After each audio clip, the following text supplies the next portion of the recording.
ఇప్పుడే జీ5 app download చేయండి. చూడండి మీ ఫేవరెట్ టీవీ షోస్ ఎప్పుడైనా ఎక్కడైనా. ఇరుగు దిష్టి, పొరుగు దిష్టి, ఇంట్లో వాళ్ళ దిష్టి,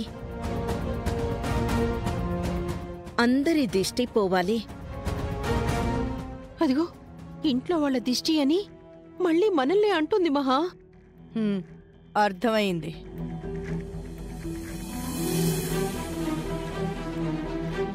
ఉయమ్మా,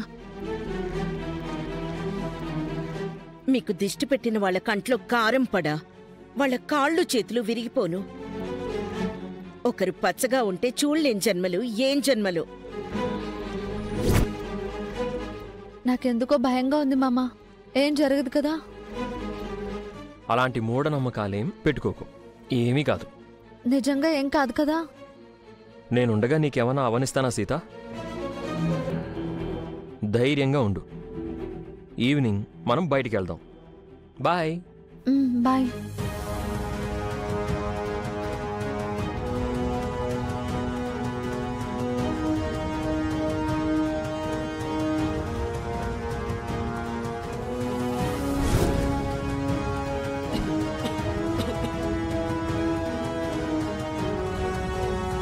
వాళ్ళకి దిష్టి తగిలింది. ఎల్లుండి గుళ్ళో నిద్ర చేసే వరకు సీతకేం కాకూడదు. దేవుడా, తన మీదకు ఏ దుష్ట శక్తులు రాకూడదు.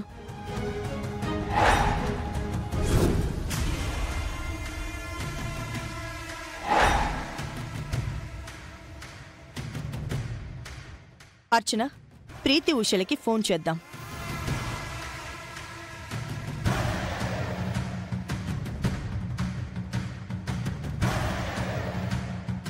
హలో పిన్ని, ఎలా ఉన్నారు? బావున్నాను ప్రీతి. 1 మినిట్ లైన్లో ఉండు. ఉషని కాన్ఫరెన్స్లోకి తీసుకుంటాను. సరే పిన్ని.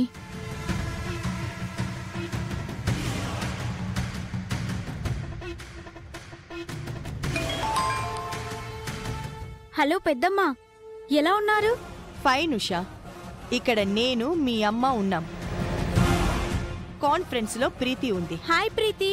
హాయ్ ఉషా, ఎలా ఉన్నావు? మీ ఇద్దరికి నేను కూడా హాయ్. హలో మమ్మీ, నా మీద కోపం పోయిందా? నువ్వంటే మీ అమ్మకి చాలా ప్రేమ. మీ అమ్మకి నువ్వు ఒక్కగానొక్క కూతురివి కదా, నీ మీద తనకి కోపం ఎందుకుంటుంది? నువ్వు ప్రాణాలతో తిరిగొచ్చినందుకు చాలా హ్యాపీగా ఉంది పిన్ని. అవును పెద్దమ్మ, రామన్నయ్య నాకు ప్రీతికి ఫోన్ చేసి చెప్పాడు. మేమెంతో సంతోషపడ్డాం. మీరు సంతోషంగా ఉన్నారు, కానీ నాకు మాత్రం సంతోషంగా లేదు. నేనిక్కడ లేనప్పుడు చాలా విషయాలు జరిగాయి. తెలుసు పిన్ని, నువ్వు లేవని నాన్న విద్యాదేవి టీచర్ని పెళ్లి చేసుకున్నారు. ఆ పెళ్లి ఆ సీతి చేసింది ప్రీతి. ఆ విద్యా టీచర్ ఆఫీస్లో చైర్మన్ కూడా అయింది. అది కూడా సీత నిర్వాకమే. ఆ విద్యాదేవి సీత కలిసి నాకు మనశ్శాంతి లేకుండా చేస్తున్నారు. మీ పరిస్థితి మేము ఊహించగలం పిన్ని. మాకు చాలా బాధగా ఉంది పిన్ని. మేమేదైనా చేద్దామనుకుంటే పెళ్లి చేసుకుని అత్తారింటికొచ్చాం. కానీ మీకోసం ఏం చేయమన్నా చేస్తాం పెద్దమ్మా. ఇప్పుడు మహాకు మీ ఇద్దరు అవసరం పడింది. మహారుణం తీర్చుకునే అవకాశం ఇప్పుడు మీకు కలిగింది. ప్రీతి, ఉషా, మీరిద్దరూ నాకొక హెల్ప్ చేసి పెట్టాలి. హెల్ప్ ఏంటి పిన్ని? ఆర్డర్ వేయండి, మీకోసం మా ప్రాణాలైనా ఇస్తాం. మీరే నా పంచ ప్రాణాలు. మీ ప్రాణాలు నాకెందుకు? నా మీద పగబట్టిన సీతపై నేను ప్రతీకారం తీర్చుకోవాలి. అందుకు మీరు నాకు తోడవ్వాలి. మీరు వెంటనే బయలుదేరి ఇక్కడికి రావాలి. వస్తాం పెద్దమ్మా. మీరిక్కడికొచ్చాక ఏం చేయాలంటే,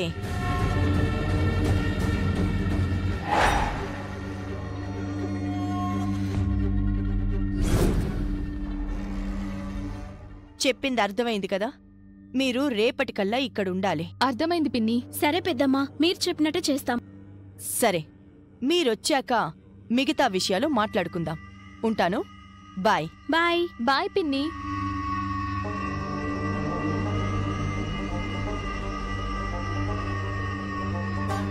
ప్లాన్లో మన ఫస్ట్ స్టెప్ పడింది అర్చన. ఇక స్టెప్ బై స్టెప్ మన ప్లాన్ అమలు చెయ్యాలి. ఈసారి సీతకి చుక్కలు చూపించాలి. చుక్కలేంటి మహా? ఏకంగా పరలోకమే చూపించబోతున్నావు కదా. నేను ఈ పని ఎప్పుడో చేసుండాల్సింది అర్చన. అనవసరంగా లేట్ చేశాను. ఇప్పుడైనా ఈ ప్లాన్ సక్సెస్ అయితే బాగుంటుంది మహా. నువ్వు మనశ్శాంతిగా ఉండొచ్చు. అవును, నాకు మనశ్శాంతి, ఆ సీతకు ఆత్మశాంతి.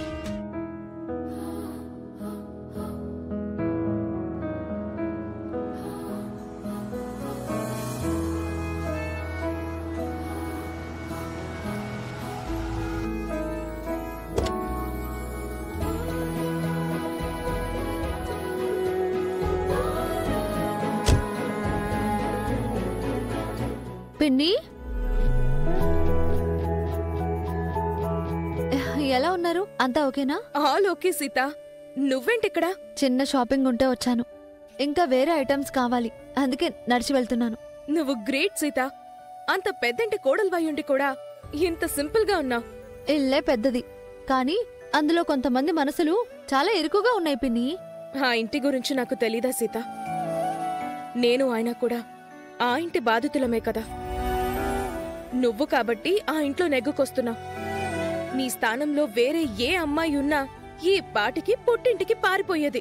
నేను పారిపోయే రకం కాదు పిన్ని, పరిగెత్తించే రకం. అవును సీత, చనిపోయిందనుకున్న మహాలక్ష్మి వదిన తిరిగొచ్చేశారంట కదా. మహాలక్ష్మి వదిన తిరిగొచ్చేలోపు నువ్వు మా జనార్దన్ అన్నయ్యకు విద్యాదేవి టీచర్కు పెళ్లి కూడా చేసేశావు.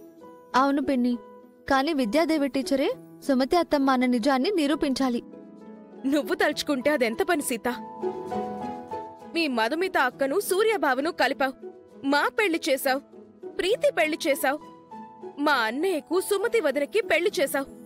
అంతేకాదు పిన్ని, జనార్దన్ మావయ్య గదిలోకి మహాలక్ష్మి అత్తయ్యను వెళ్లకుండా చేశాను. సుమతి అత్తమ్మను మావయ్యతో పాటు ఆఫీస్కి పంపిస్తున్నాను. నేను అత్తమ్మ కలిసి మహాలక్ష్మి అత్తయ్యను ఓ రేంజ్ లో ఆడుకుంటున్నామనుకో.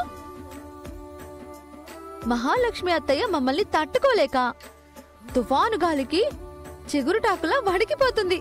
నువ్విలా చెప్తుంటే ఒకవైపు ఆనందంగానూ ఇంకొక వైపు భయంగానూ ఉంది సీత. భయం ఎందుకు పిన్ని? మహాలక్ష్మి వదిని నువ్వు తక్కువ అంచనా వేయకు సీత. తను పగబట్టిన పాము కంటే ప్రమాదం. మహావదిన మా ఇద్దరిని విడదీయాలనుకుంది. కిరణ్ బిజినెస్ ను దెబ్బతీయాలనుకుంది. అవకాశం దొరికిన ప్రతిసారి మమ్మల్ని దెబ్బతీయాలని చూస్తుంది. అలాంటి మనిషికి అవమానం జరిగితే సహించదు. ఆ సంగతి నాకు బాగా తెలుసు పిన్ని. ఆవిడ ఎంత ప్రమాదము కూడా నాకు తెలుసు. తన స్వార్థం కోసం అప్పట్లో సుమతి అత్తమ్మని చంపించాలని చూసింది. అలాంటి మనిషితో పెట్టుకుంటున్నావు సీత. కాస్త జాగ్రత్తగా ఉండు. నువ్వెన్ని చేస్తుంటే మహావదిన చూస్తూ ఊరుకోదు. ఖచ్చితంగా ఏదో స్కెచ్ లో ఉంటుంది. నువ్వు ఎంత జాగ్రత్తగా ఉంటే అంత మంచిది. అలాగే పిన్ని, నా జాగ్రత్తలో నేనుంటాను. సరే, వెళ్ళొస్తాను సీత. నాతో ఏదైనా అవసరం వస్తే ఫోన్ చెయ్యి. ఎనీ టైం నీ ముందుంటాను. చాలా థ్యాంక్స్ పిన్ని. నేను ఆ ఇంటి బాధితురాలనే అయినా ఆ ఇంట్లో మా బంధువులు నువ్వు రామ్ మాత్రమే సీత. మీరిద్దరూ ఎప్పుడూ కలిసి సంతోషంగా ఉండాలి.